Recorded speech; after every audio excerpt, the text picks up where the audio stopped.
अच्छा व्यवहार करेगा, अच्छा सोचेगा तो उसका पुण्य लगेगा, सोचने से पुण्य लगेगा। और इस कलयुग की सुविधा एक और है कि अगर व्यक्ति किसी दूसरे के प्रति बुरा सोचेगा तो एकदम उसे पाप नहीं लगेगा। पाप कब लगेगा? जब वो पाप करेगा। सोचने से नहीं, करने से पाप लगेगा। इस कलयुग की सुविधाएं ये है, अगर कोई अपने मन में बुरा सोचता है तो उसका प्रभाव एकदम नहीं पड़ता है, अगर अच्छा सोचता है तो उसका प्रभाव एकदम पड़ जाता है। अच्छा सोचेगा तो समझ लीजिए कि उसके साथ में पुण्य हो रहा है, वो पुण्य करता है। देखिए,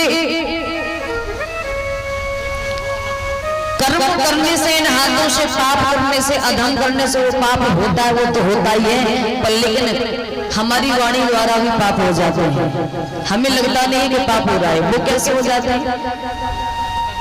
आज के जमाने में लोग कहते हैं ना, अरे हम तो सीधा सीधा बोलते, मुंह पे बोल देते हैं, सीधा सीधा बोलते, मुंह पे बोल देते हैं। सीधा बोलना चाहिए, साफ बोलना चाहिए, अच्छी बात है, पर लेकिन प्रिय बोलना चाहिए।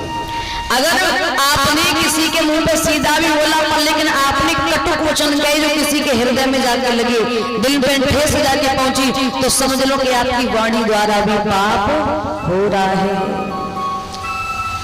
इसलिए बोलो किसी से तो प्रिय बोलो। यहाँ कवि भी कल्पना कर रहा है, बताया